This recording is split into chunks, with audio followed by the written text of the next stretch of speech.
If you enjoy this video, please remember to like and subscribe, and if you would like to support the channel on Patreon or PayPal, the links are listed below. Parallel universes have been explored in countless science fiction films and TV shows. To think that there may be another reality and universe where another version of us exists. Lost in Space explored this in the episode The Antimatter Man, and the Star Trek franchise would explore this in multiple episodes. In the mid-1990s, the TV series Sliders expressed that there were infinite parallel universes to explore, and what if we could enter those worlds through a gateway or portal? A young scientist named Quinn Mallory creates a machine and accidentally creates a portal that can transfer anyone to a parallel universe. As it so happens, there are a countless number of universes to explore. Quinn, along with Professor Maximilian Arturo, his mentor, Wade, his friend and love interest, and the unwilling Rembrandt, Crying Man Brown, a has-been soul singer, are pulled into the portal. The group gets stuck, continually travelling through various parallel worlds, trying to survive. Their basic intent, while sliding into each crazy universe, is to get back to their own universe. Quinn uses a handheld timer device, which times the opening of each portal that they go into. They travel to many different worlds whose alternate timelines have been changed, or have had different outcomes. Or they enter universes where time flows backwards, or travel to a universe where dinosaurs walk the earth. When sliding, they would sometimes run into alternate versions of themselves. Sliders was created by Robert RHYS and Tracy Torme. RHYS worked as a film and television producer who has worked on a number of TV shows as a writer on TV shows like SNL, and with various directors including John Landis, Jim Abrahams and the Zucker brothers on a number of film projects, while Tracy Torme was a screenwriter and television producer who is mainly known for his work on Star Trek The Next Generation and the film Fire in the Sky. For the TV series Sliders, Torme, RHYS, John Landis, David Peckinpah and Alan Barnett would all serve as executive producers at different times throughout the 5 seasons, which would see cast and crew changes throughout the run of the show.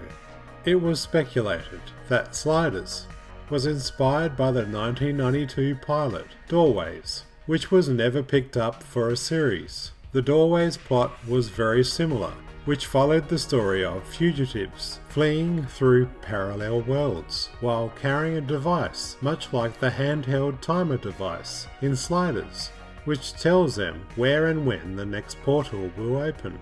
The main cast of Sliders was comprised of Jerry O'Connell as Quinn Mallory, who had starred in the coming-of-age hit Stand By Me, and had starred in the series My Secret Identity. O'Connell was a perfect casting choice as Quinn, and would even direct 5 episodes during the run of the series.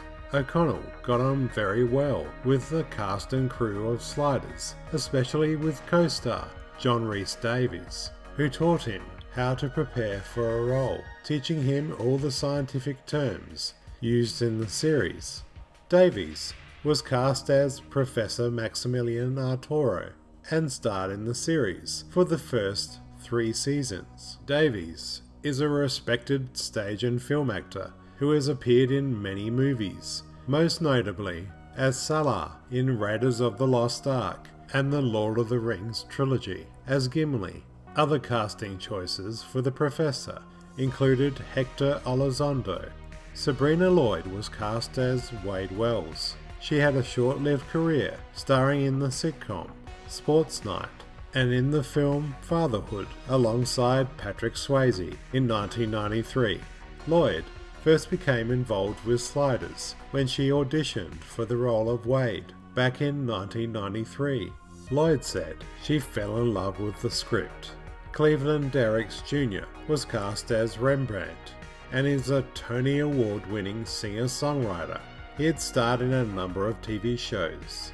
Clinton Derricks Carroll, the identical twin brother of Cleveland Derricks, played Rembrandt's alter ego in the episodes The King is Back, Great Fellas, and The Prince of Slides.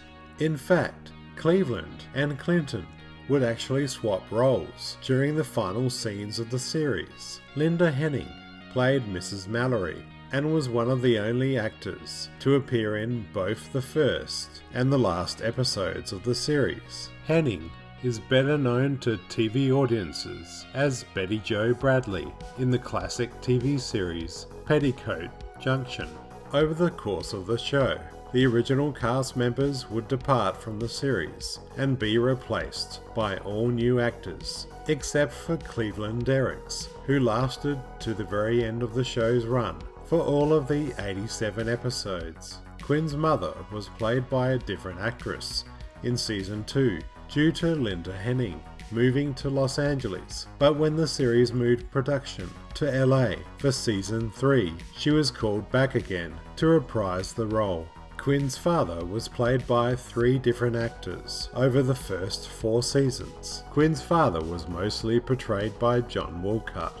The pilot for Sliders would make its debut on March the 22nd of 1995, and the series was broadcast by the Fox network for the first 3 seasons. The series was set in San Francisco, but was in fact filmed in Vancouver for the first 2 seasons, with the series moving to Los Angeles, California for the last 3 seasons. The timer device used to activate the wormholes was actually an old modified Motorola cell phone. The device was changed a couple more times in the series. In the 2-part episodes of Season 3, Exodus, Parts 1 and 2, the controller was in fact a modified Sega Genesis controller. The pilot episode of Sliders was novelized by Brad Lineweaver, and the novel would feature several deleted scenes with added additions to the plot. The pilot episode of Sliders was extremely successful and highly rated, so Sliders would be picked up for a series. The series really was at its high point in the first season, but seemed to run out of steam towards the end of Season 2.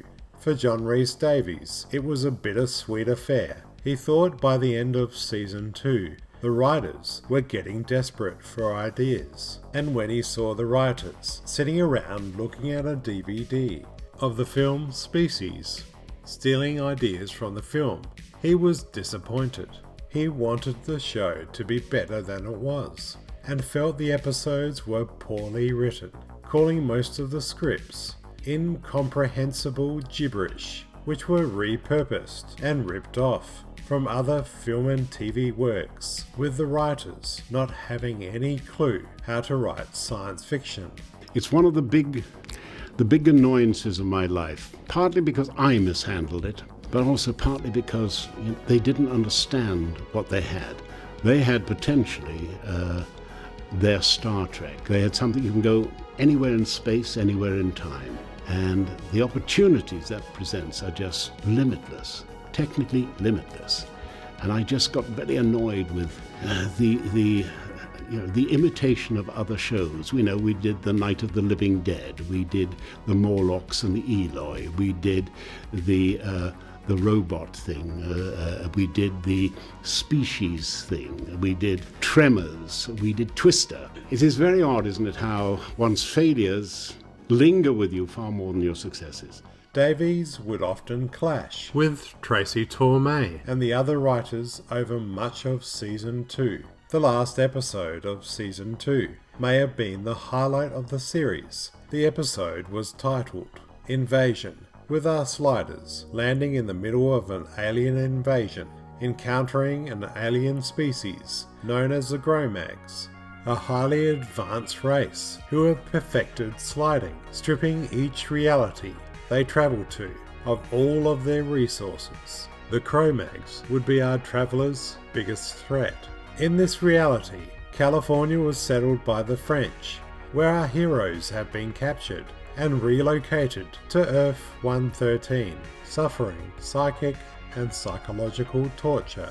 The Cro-Mags would return in a number of episodes throughout the series. Season 3 saw the departure of Tracy Torme, RHYS, and John Landis, and a new group of writers were hired. John Rhys Davies would continue to complain about the bad writing.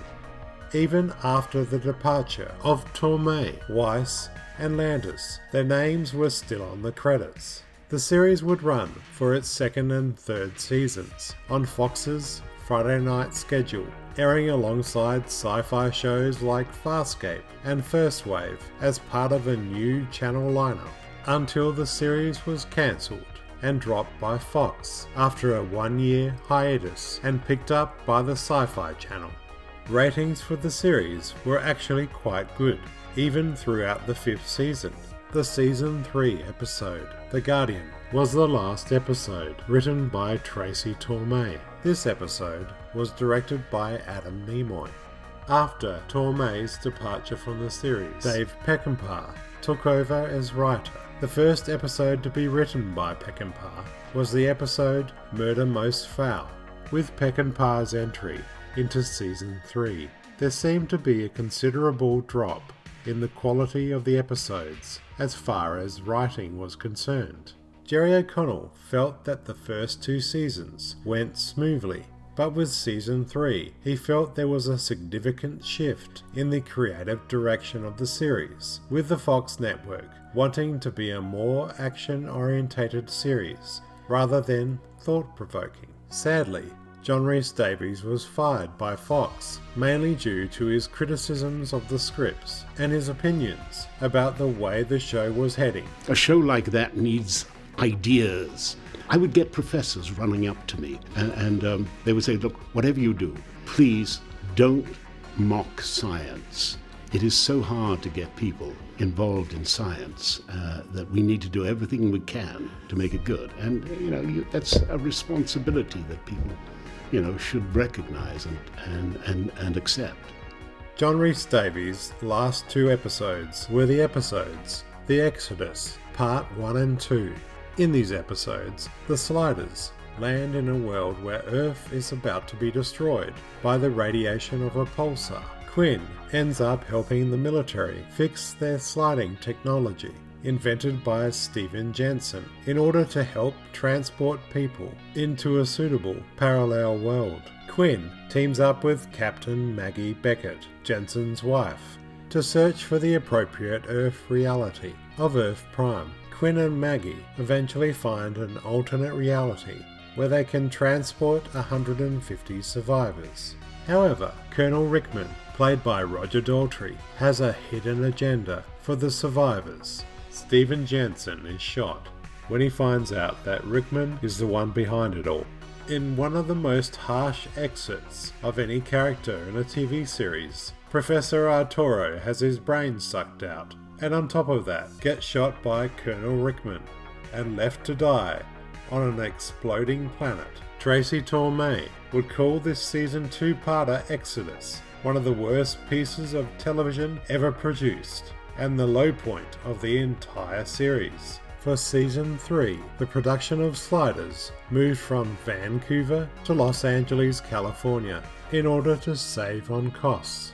From Season 3, the budget was heavily cut, with the standing sets at Universal being reused. For the Season 4 episode, Slide Cage, the futuristic sets for the short-lived sci-fi series, TIMECOP, which had been cancelled, were reused. The downfall of the series may have been the departure of John Rhys Davies and the bad writing, but some say the downfall was with Peckinpah's involvement, which gave more power to Fox. And despite the new executive producer Mark Scott Secree's decision to restore Tracy Torme's original alternate history premise, in Season 4 the series seemed to be lacking in quality. The Season 4 episode, This Slide of Paradise, would be the last episode Sabrina Lloyd would appear in. Her replacement would be Carrie Werrer, who joined the cast in Season 3 after John Rhys Davies' departure, became a series regular. Lloyd decided not to return to the series. Some say Lloyd was fired because she was jealous of Carrie Werra and didn't get along with her at all. Much later, it was revealed that this rumour might have been true due to some snide comments Werra made about Lloyd. The producers asked Lloyd to return and guest star in Season 5, focusing entirely on Wade. Lloyd would request $40,000 to appear, which was not accepted by the producers, and the idea was scrapped. The character, Colin Mallory, was added to the main cast for Season 4 and was played by Charlie O'Connell, Jerry O'Connell's brother, who had appeared as two different characters in the Season 2 episode As Time Goes By and the Season 3 episode Dragon Slide. Both O'Connells would depart from the show after Jerry heard that his brother Charlie wouldn't be able to appear in all 18 episodes for Season 5. The brothers walked away from the series. Things got worse when the production team attempted to figure out a way to explain Quinn and Colin's departure from the show. Jerry wouldn't give up the use of his image or voice from the prior seasons, meaning that the producers had to make do with a pair of stunt doubles and a voice that is clearly not O'Connell's. For Season 5, a second Quinn Mallory, played by Robert Floyd, would replace Jerry O'Connell. The explanation for a different appearance was that the original Quinn merged with a Quinn from a different reality. The last added member of the series was actress Tembi Locke, playing Dr. Diana Davis for Season 5. Sadly, after Season 5, Sliders was cancelled in 2000. Sliders even had a 10-issue comic book series, published in 1996, which had no input from the series creators at all. Series star Jerry O'Connell also personally authored one special issue of this comic series. A number of references have been made to Sliders, like the Funny or Die sketch, which features Jerry O'Connell trying to fund a Sliders movie. Sliders has been an inspiration to many TV series to follow, especially as far as alternate realities go, in shows like Fringe, Smallville, to Arrow. Both Jerry O'Connell and John Rhys-Davies have spoken of a potential revival of the series as recently as 2019. Hopefully they can create an all-new TV series with writers who actually read sci-fi rather than rip off ideas from movies. Sliders was a cool show with a great premise, and it was a series that had so many possibilities, which I feel was wasted with mainly mediocre plots and storylines. I really like Sliders, apart from all its obvious faults, but it's fun to watch, and it sparks the imagination. My name's Jonathan. Thanks for watching.